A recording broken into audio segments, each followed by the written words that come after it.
Friends చూడండి, నేను egg బుజ్జియా చేద్దామని చెప్పేసి ఆనియన్స్, పచ్చిమిర్చి అన్నీ కట్ చేసి వేసాను. ఒక ఎగ్ అయితే ఇదైతే బాగానే ఉంది. ఇది రెండో ఎగ్ పగలగొట్టేసరికి లోపల నుంచి ఏదో రెడ్ కలర్లో ఇలా వచ్చేసింది. అసలు ఏంటనేది బ్లడ్ లాగా అనిపిస్తుంది ఇది చూస్తుంటే. ఎగ్ పగలగొట్టంగానే అలా వచ్చేసింది అనమాట. లోపల ఎగ్ లోపలంతా బ్లడ్డే ఉంది. ఇదిగో చూడండి, దీనికి ఆనుకొని ఉంది బ్లడ్ కూడా. ఇలా ఎందుకు వచ్చిందనేది అర్థం కాలేదు.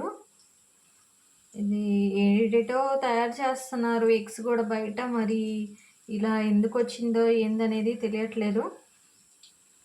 తెలిసిన వాళ్ళు ఎవరైనా ఉంటే ఇలా ఎందుకు వచ్చిందనేది కామెంట్ చేయండి. నాకైతే భయం వేసి నేను తీసేసాను. మొత్తం ఆయిల్ వేస్ట్, ఆనియన్స్ వేస్ట్, మొత్తం వేస్ట్ అయిపోయినాయి. ఏదైనా కానీ తిని మళ్ళీ ఎందుకు లేనిపోనివి తెచ్చుకోవడం అని చెప్పేసి నేను పక్కన పెట్టేశాను. చూడండి ఇలా రెడ్ కలర్ ఎలా ఉందో ఇది మొత్తం.